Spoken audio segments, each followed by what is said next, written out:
Okay, let's see what we've got here. A rock of mass 110 grams and density 2.8 grams per centimeter cubed, suspended by a string in a container of water, totally submerged, not in contact with the container. Find the tension in the string.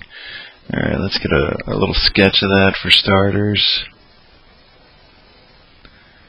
Get a rock suspended by a string in a container of water. For the water, we've got some density. Let's take a look on the formula sheet. I got density of water on here. Raw water, 1 times 10 to the 3 kilograms per meter cubed. So I'll stick that in here.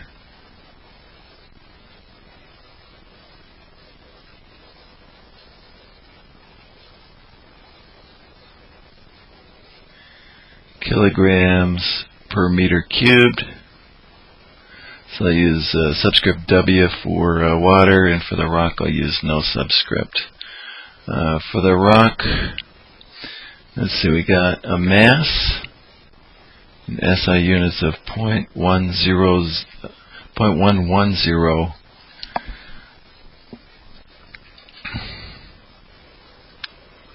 kilograms. Density of 2.8. Let's see, if I switch that to kilograms, I'd be multiplying by 1,000, so I'd have to slip that over 3 times. And then switch that to meters, the centimeters to meters. That would be multiplying by or dividing by 100. If I switch to meters, I'd have times 1 times 10 to the 2 meters wherever I've got meters, and that occurs to the 3 power. So I got to slip it over. I was over here for the kilograms, and then I go 1, 2 for 1 centimeter to meter conversion, 1, 2 for a second one, and then 1, 2 for a third one. Puts the decimal all the way over there. 2,800 kilograms per meter cubed, or 2.8 times 10 to the 3 kilograms per meter cubed.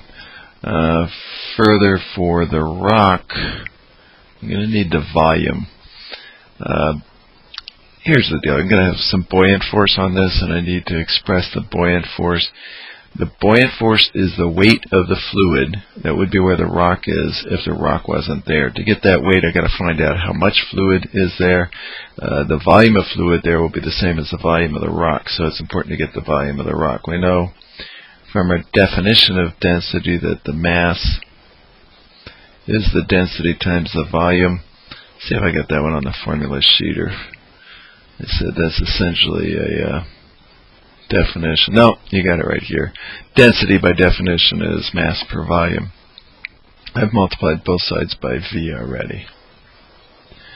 So I'll actually start off up here. Density is mass per volume, multiplied both sides by V, switch sides, and now I'm going to divide both sides by rho and switch sides again. So we got V is M over rho. And let's leave it at that. I could calculate a value there, but I think I'll just substitute it in there. And keep in mind I'm using unsubscripted variables to correspond to the rock. Alright, let's see if we can draw a free body diagram for this rock. We'll have, we got the string is attached to the top, tension always away from the object, directed along the length of the string. I'll call that T for tension as one of my forces.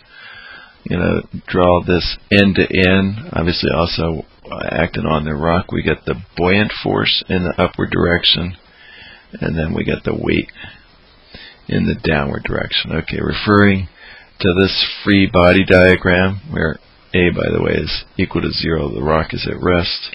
So velocity is 0, remains 0, and that's the important part, that it remains 0, meaning the acceleration is 0 if the velocity is not changing. So we'll say apply Newton's second law.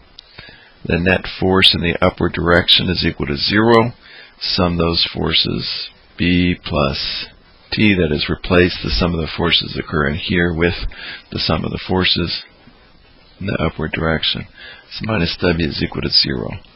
Okay, the buoyant force is the mass of that amount of water that would be where the rock is if the rock wasn't there, plus times the acceleration due to gravity times the gravitational force constant, and then I'm just adding in these other things. I think I'll go ahead and replace the weight of the rock with the mass of the rock times the gravitational force constant. Okay, now over here, the mass of the water is the density times the volume. So that'll be Control Z. The density of the water.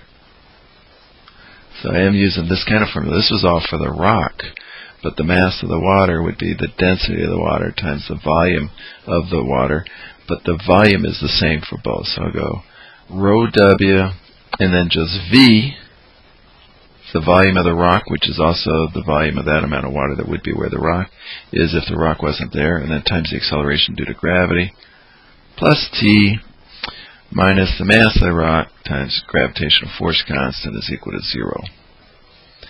And then we found that V, not a given in this problem, but we've been able to express it as the mass of the rock divided by the density of the rock. So rho W M over rho times G plus T minus mg is equal to 0. And now we're in a position, we're done substituting. It's time to solve for T. Done substituting one expression for a variable, but we do still have to substitute values at the very end. So I'll add mg to both sides, subtract this mess from both sides.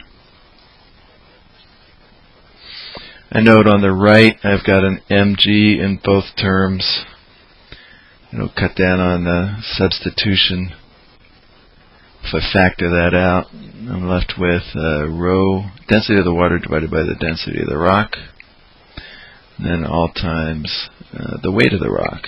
Mg is the weight of the rock. And I'm ready to substitute values with units now. We had a tension in the string. So 1 minus density of the water, 1.00 times 10 to the third kilograms per meter cubed. And then the density of the rock was 2.8, just given it 2 sig figs, times 10 to the third kilograms per meter cubed. I want to check on that. 2.8, and then 110.110 for the mass.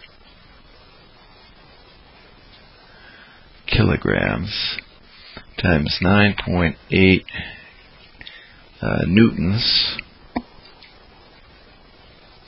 per kilogram, so gravitational force constant. And that evaluates to 0.693 newtons, which I'll round to 0.69 newtons for the tension in the string, and the answer